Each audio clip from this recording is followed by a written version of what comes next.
Hello, we are Group 5. Our class is Wednesday 11 a.m. class, and our topic is topic 5. And here is the content of our presentation. My name is Chao Chu Li, and I will explain how accounting profit and taxable profit differ. First of all, accounting profit does not equal taxable profit. Uh, Please take a look at this picture. The accounting profit is measured as the difference between accounting revenues and accounting expenses.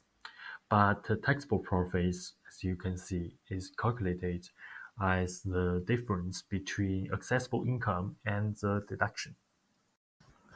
Second, there are several items which have different performance on accounting profit and taxable profit, such as fines and penalties, which are recognized as an expense when payable in accounting profit calculation. However, taxable profit does not deduct the fines and penalties. Goodwill is also a different item, different from calculating the accounting profits. When calculating taxable profit, goodwill is not included as a deduction. As a result of the difference of different items between the accounting profit and the taxable profit, as you can see, there is a formula to calculate taxable profit with accounting profit. And the difference is caused by different rules used for accounting profit and the taxable profit. In Australia, for example, the Australian accounting standards guide the profit calculation. So, companies should make their financial statements with the rules carefully because this can help the company to reflect the financial performance correctly. And the company should pay attention to the changes on the relevant rules because it is so important. Okay, that's all my part. And then my partner Tong will introduce the permanent and the temporary difference between accounting profits and the taxable profits. Hello everyone. Today I will discuss the difference between permanent difference and the temporary difference. So first, let's look at what is a permanent difference. Permanent difference are those differences that never reverse over time. They arise from transactions that are treated differently from book and the tax purpose, and those differences do not give a rise to different tax. So, what impact do permanent difference have on tax accounting? Since it never reverses, they only have an effect during the period occurred. They will lead to different tax. This can simplify certain aspects of financial reporting and forecasting, and they can cause a variance between a company effective tax rate and the statutory tax rate. Examples include non-deductible expense. Those are costs incurred by a business that cannot be deducted from tax income, like fines and penalties. Tax exempt income, like certain form of government grants or specific type of interest income. Non-taxable expenditure is expense that are capitalized for accounting purpose but can be immediately deducted for tax purpose. Now let's look at what temporary difference is. Temporary difference is difference that will reverse in the future. Temporary difference can have more complex impact on company accounting.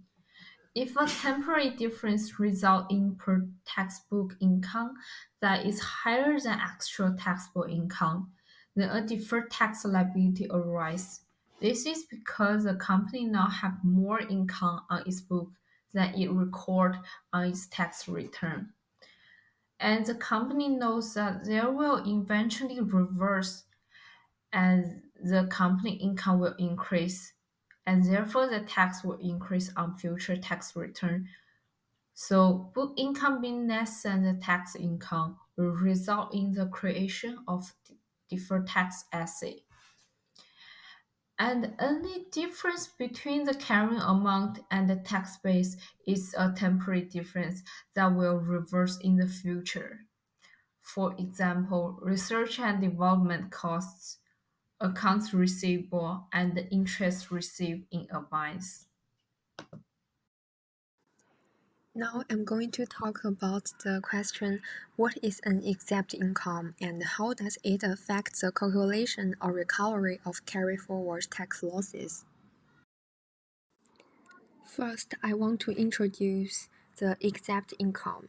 The definition of exempt income is that it is income that you don't need to pay tax on, that is tax-free, both individual and company. Here are some examples. Some government pensions payments, social welfare benefits. This means the government assistance payments for specific purposes, such as housing or food assistance, may be exempt from this taxation. From the taxation. And then is the child support payments. Child support received by a parent is often considered exempt income. And the last one is scholarships and grants. That means some educational scholarships and grants are considered exempt income if they are used for qualified educational expenses. Now I'm going to answer the second question. How does exempt income affect the calculation or recovery of carry-forward tax losses? My answer is exempt income cannot contribute to carry forward losses. The tax losses usually occur when the deductible expenses of a company exceed their taxable income plus exempt income. These losses can be carried forward to offset future taxable income, so that they can reduce the current year's tax liability.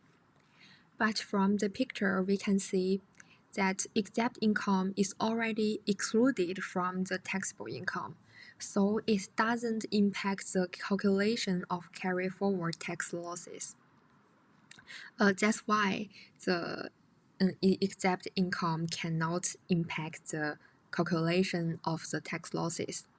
Thank you.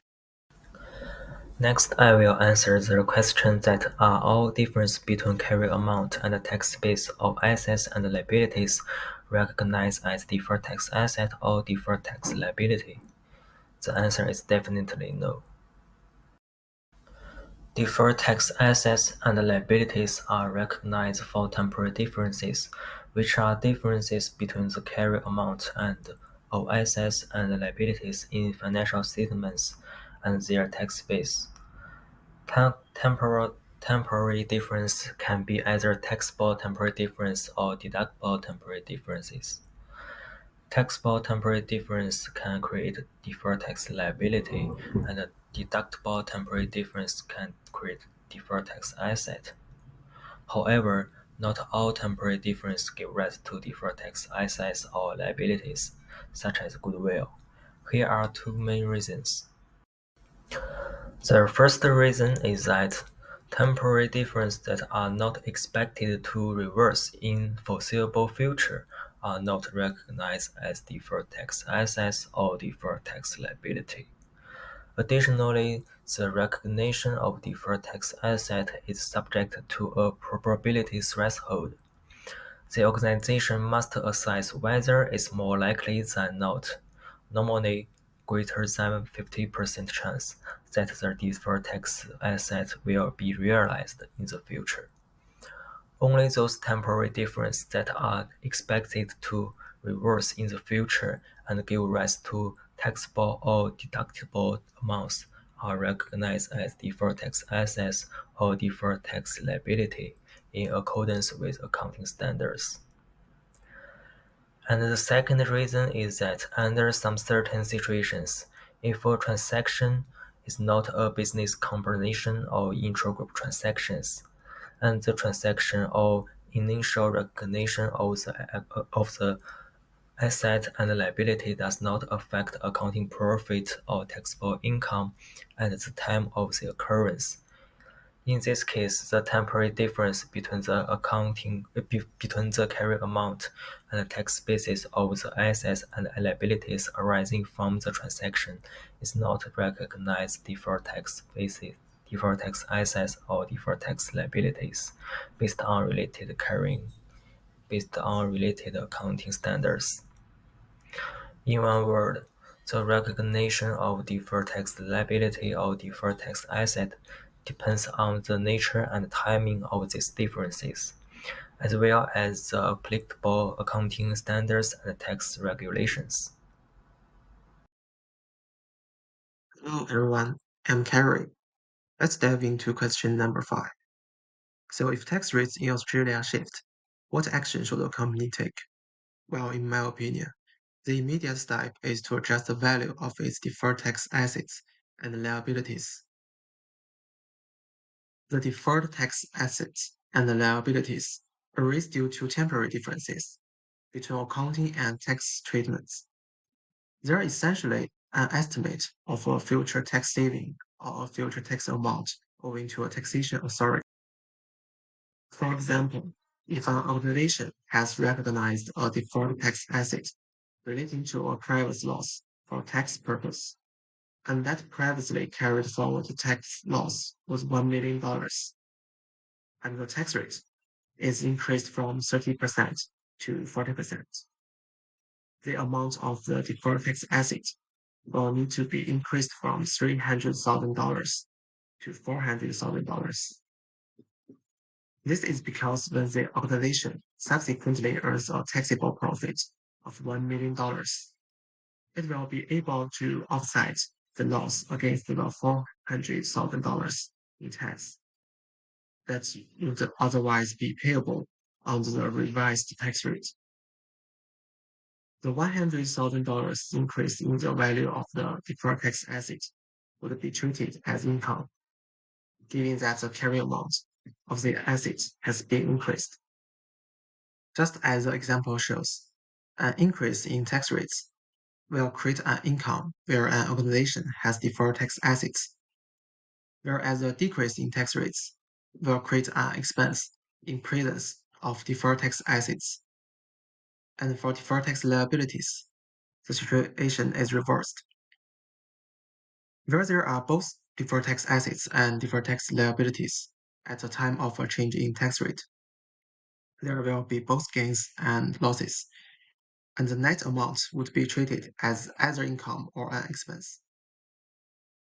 Thus, when tax rates change, the value of these deferred tax items must be adjusted to ensure that future tax consequences reflected in the financial statements align with the changed rates. Alright, this covers everything we wanted to share today. We truly appreciate your time and attention. If there are any questions or thoughts, please tell us. Thanks again.